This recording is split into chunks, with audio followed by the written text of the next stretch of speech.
Dear all, welcome to the one-on-one set. Our topic tonight will revolve around abstract art. This art form is in fact about sharing the way we experience the world, which for many is an extension of personality. In the episode tonight, we have our guest, Reena Aulleear. She is an artist, and tonight she's going to share with us her passion for abstract art. Reena, thank you so much for joining us in the studio of the NBC. Thanks to you, Koyol, for having me here tonight. It's indeed a great pleasure to be here, and I'm sure we're going to have a good time together. Reena, you've been practicing art for so many years. What does art truly mean to you?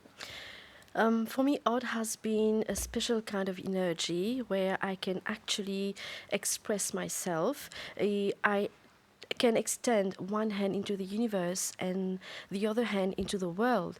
It's a form of energy when you feel actually you can be yourself. For example, I can be myself when I'm doing my artwork. I can feel I'm having a mental peace. It's really important at times to disconnect yourself from this material world, and art really enabled me to feel, to be with myself, to connect with myself, my inner voice, my inner vision, my inner desires. It's about communicating to yourself then. Yes, it's about communicating to myself. It's a form of therapy. It's the kind of voice, the voice which the soul wants to speak to the world. And very often, the voice of the unseen is often heard through art. And how did you actually develop this interest in art? Actually, different phases of my life has contributed for me to be able to develop my interest in art. If I can recall, when I was like 12 years old, I remember Firstly, my first connection with art has been poetry. My auntie used to have a notebook which she used to share with me every time when I used to go at her place. So, being a 12 years old girl, I was very much fascinated, with having a diary. At that time, I didn't know what a diary was. I didn't know what a notebook was. So I discovered poetry, poetry writing, quotes, affirmation, thoughts. I discovered all this through my auntie. And then later on, when I was like maybe in Form 3 at that time, my art teacher, Mrs. Bundon, she has helped me to really love art, through the way she was painting. I remember she was painting trees, flowers, and nature. She made me discover actually the colors, blending of colors, what it is to blend colors, what it is to use colors as a way of expression and not just paint on paper, but we can actually paint on any medium, for example. So my interest in art started from there. Then when I opted out for my HSC A level, I had to do my coursework. It was really tough at that time because I didn't have internet facilities. I didn't have computer at my place. So I had to do a lot of research on my own. I had to gather information, look for ideas. So from then, I used to go in libraries, to help myself. And my auntie used to send me books from UK, and that has helped me a lot. From then, I was quite shocked when I was ranked at third level, at national level, for art and design. I didn't expect to be ranked, to be honest, because I thought that maybe I lack some skills or I lack some potential. I used to have that kind of self-esteem. Yes, I used to look down upon my own. Self-doubt, Yeah, I used to look down upon my own potentials, but I managed to do it. And it was a surprise for me to be ranked third at national level. Then I said to myself, no, you're born for a purpose. I mean, you have that thing in you, you have that special thing in you that maybe I can use art for later to help others of course, eventually. indeed. Yes. Then I choose this path eventually. So it's not only about drawing, you also had that passion for writing since a young Yes, age, right? yes, I have that passion for writing. Like I said earlier, I used to read my auntie used to write in her personal diary.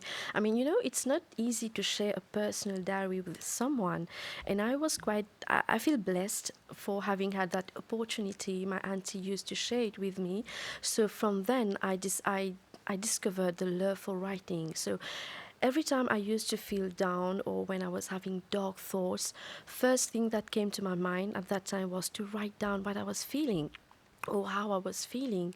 At times, I used to write just one line or one sentence or just one word, which I write on a piece of paper and I used to scribble on that paper. And out of it just came an artwork. So this has helped me in a form, like in a form of therapy, if I can say so. Definitely. But was there a pivotal moment in your life when you decided to follow your path as an artist? Oh, yes, definitely yes. I'm an educator. It's been like 20 years now since I'm teaching. Being an educator and being an artist, these are two different things. And being able to do what you like, it's another thing. And if you want to do something to please others, that's another thing as well. But as an educator, I always used to focus on academic level. Like I used to teach, it was just academic for me. The fact that I love art, that's another thing. I never had that opportunity to really, pour out like my passion, my savoir-faire, like we say. When you're teaching in a classroom, that's different. You have a syllabus to cover. Then, in 2016, I was diagnosed with breast cancer. I mean, this was a turning point of my Yeah. life. Um, from that moment till now, I've never considered it as a burden. In fact, it was a blessing in disguise for me because cancer has actually taught me to to really appreciate who I am as a person, who I am as a woman, not not the educator, not a mother, not a wife, not as a friend, not as a daughter, but the person who I am really. Because I used to, you know, forget that I You have have your identity my too. Yeah. identity, I have my personality, I have my desires, I have my hobby as well. So cancer has eventually it has awakened me, Yeah. awakened the artist in me, in fact. And through my cancer, I've been able to use it as a weapon. It was my faith, it was my courage, it was my strength till now. So I use cancer as my strength to be able to convey what I want to convey. It must have been a hard phase for you, I imagine. It was a hard phase for me, definitely yes, because having a breast cancer is still a taboo for some in Mauritius, but not for me. I have done a mastectomy. I have removed the right side of the right breast. So for a woman, it's not an easy decision to take. So art was there by my side every day, all the time, telling me no, you are born to do something. Cancer is not going to stop me from doing what I want to do. So cancer has been my friend and my therapy till today. You're a strong lady, and I'm sure your story has inspired a lot of people today. Verena, talk to us about the different art forms that you practice. I love to draw. I love to scribble. I love to create things which are extraordinary. You know, when I did my coming out in 2000, it was in 2018 when I did my coming out. It was Deepa Bohadur, very famous artist Deepa Bohadur. She made me understood one thing, that as an artist, it's important to know what I want to do, what I want to portray to the world. It's not just I want to show to the world that okay, I'm here, I know how to draw or I know how to paint. No, it's nothing like that. I love abstract art. I love abstraction. For me, just being able to blend the colors on a canvas, on a blank canvas, without the process of really thinking what I'm going to do. I don't really plan what I want to do, actually. I just pour out my emotions on a piece of paper or on a canvas. So Deepa has encouraged me actually to embrace myself, to embrace this speciality which I have, like to just take a palette knife, take your watercolor or take your acrylic colors, just blend that on a canvas. So just enjoy doing what I do. Yeah. You've said that you love abstract art. It's your specialty in a way, right? Yes, now it has become my specialty. Yeah. So, what is the purpose of abstraction in art? For me, abstraction is a way, in a way, it helps someone to express himself, to emote his deepest feelings, his deepest desires. Like, for example, whenever I'm having dark thoughts, I mean, we all have dark thoughts in different phases of our life, but it has never happened to me that, okay, I'm going through dark thoughts. It has never happened to me that, okay, I will do something using black color. It has never happened to me so far. I think the way I am, the personality I have, it comes from inside. I'm a positive person by nature. This is my force, actually.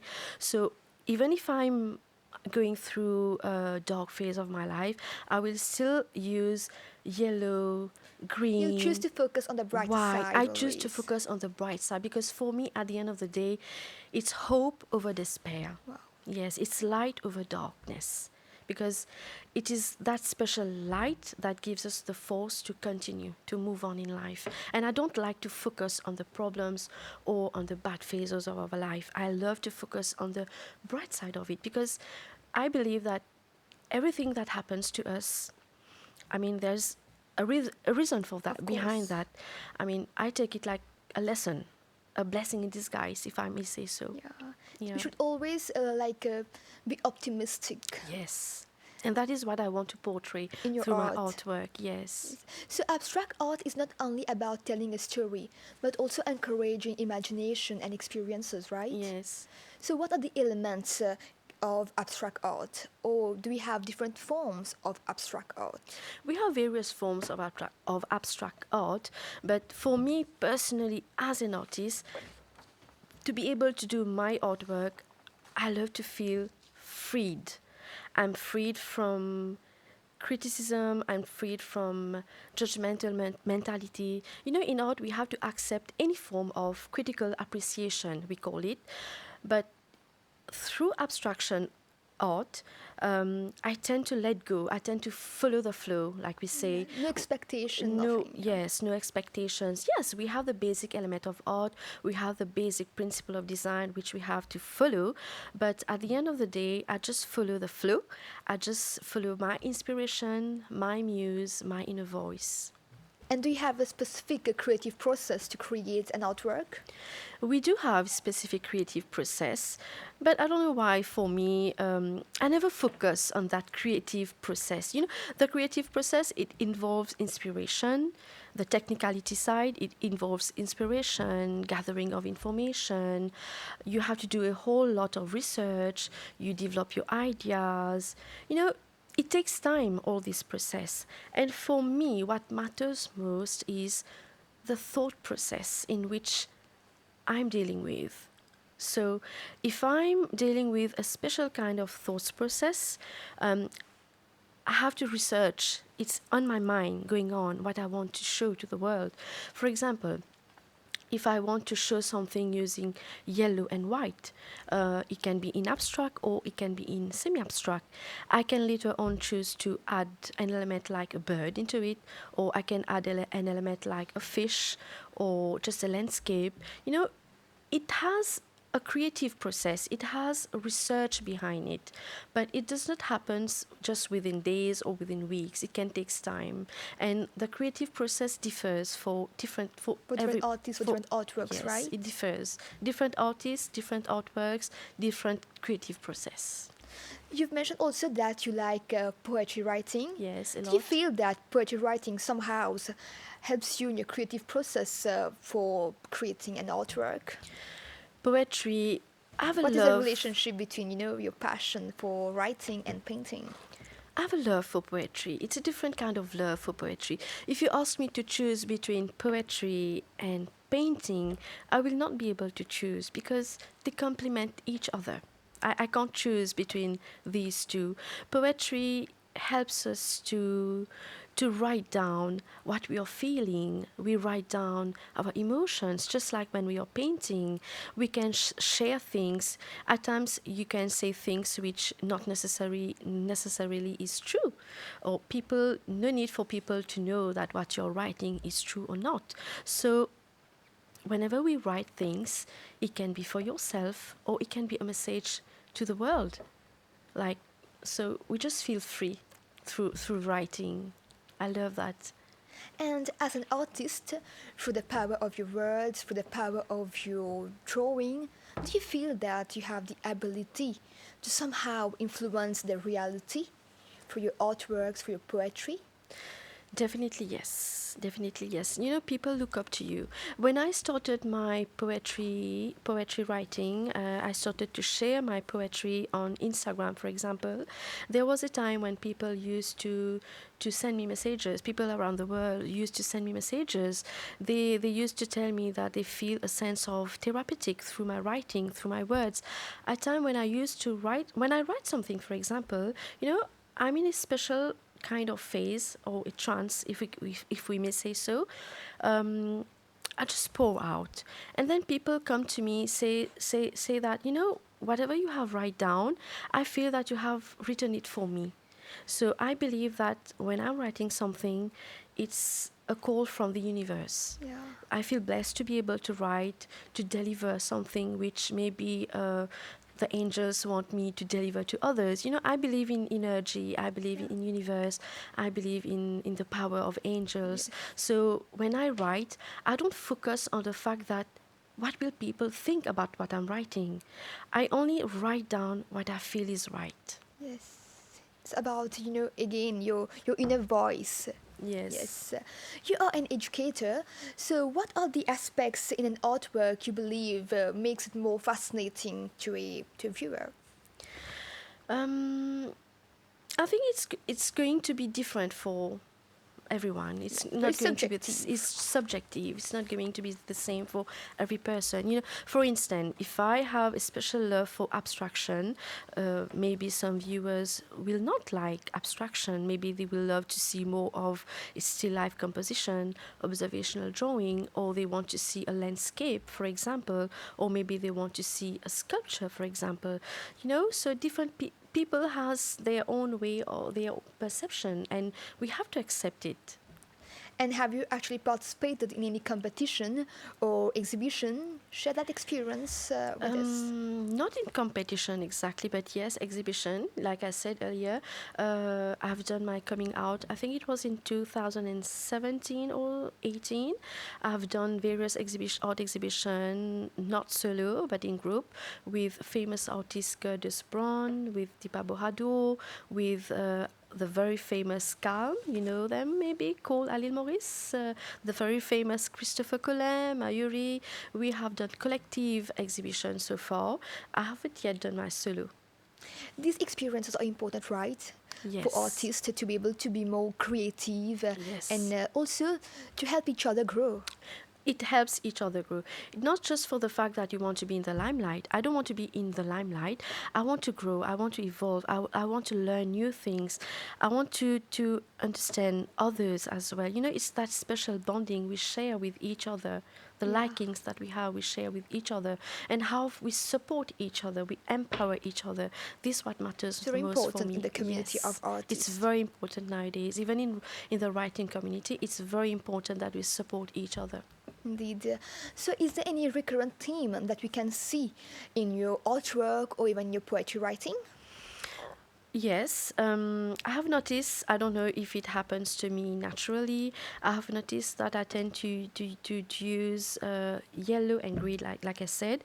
And I don't know why I can't stop from using yellow and green. It just repeats itself again and again, again and again. At times, I tend to use red in my artwork, but I think that I can't connect peacefully with red color. I don't know, maybe if it's because of the trauma I've been through in my personal life, or the fact that I've done a mastectomy. Maybe it is a trauma, but maybe for that reason I can't connect myself with red color. And for writing as well, I tend to write things more about universe. So color palette has a significance for you, we can say. Definitely, yes. I think for every artist it has a significance. Yeah, it depends And on our mood as well. okay. And every artist has a handful of other artists they look for inspiration, guidance. Who is that artist for you? I have many artists who has inspired me, not just one person. There's Picasso, there's Van Gogh, there's Pascal Lagesse, our very famous local artist. There's Vic Chibdeyal, one more famous local artist in Mauritius, sculpture artist. There is my own auntie. She is just a common person, not into the artistic world, but she has inspired me in a way to connect myself with this new world. It's beyond imagination, poetry writing and painting. So many people has actually helped me and inspired me to connect myself with art. Okay. Artists has the ability to raise awareness about various issues like we've mentioned earlier and influence the opinion of people. In that case, do you believe that it's important, it's a key characteristic for an artist, to portray that image of responsibility? Yes, definitely, yes. You know, art has the power to create a special bonding. It bridges the gap. You can convey the language of love. You can just share love and peace and light through the artwork. You can heal somebody through your artwork. So yeah, art has that special power, that special magic in itself. It creates lots of positive vibes. And to achieve this status of an artist is not so easy. Requires a lot of hard work, Lots of time, hard work, sacrifice. lots of research, lots of thoughts process, you know, mentally, emotionally, like you said, time, sacrifice. And being a woman, you have so many responsibilities that comes along. So it demands a lot of your time, definitely, yes. It's not easy. Like, for instance, to make yourself popular or to make yourself known, it's not easy. It's not easy. I remember I have done a Ganesha, Lord Ganesha. I've made a drawing and painting using watercolor on A3 size of paper. I did it to gift it to my auntie because it was a way for me to say thanks to her for, you know, for actually creating that special bond which I have now with art. So I think I was still at school. I was maybe 16 or 17 years at that time. So yeah, it is very close to my Very close heart. to you. Dear viewers, we are actually drawing towards the end of this episode, but before that, Reena, what are your future goals now? For instance, my focus is I'm working on my book, on my manuscript. I'm writing my book. It's been 4 years now, so it's taking time. It's taking a lot of time. I feel that I'm not ready yet, so this is one of the main projects which I have, my main goal, because I want people to remember me I just want to be a sweet remembrance for people, be it in the form of my artworks or my writing. I want to be a sweet remembrance for others. And I wish you all the very best. It was a delight to have you on the set tonight and learn more about your inspiring journey. Thanks to you, Koya. Dear viewers, we have now come to the end of this episode. Thank you for your time. We hope to catch you next week at the same time, same channel. Have a great evening.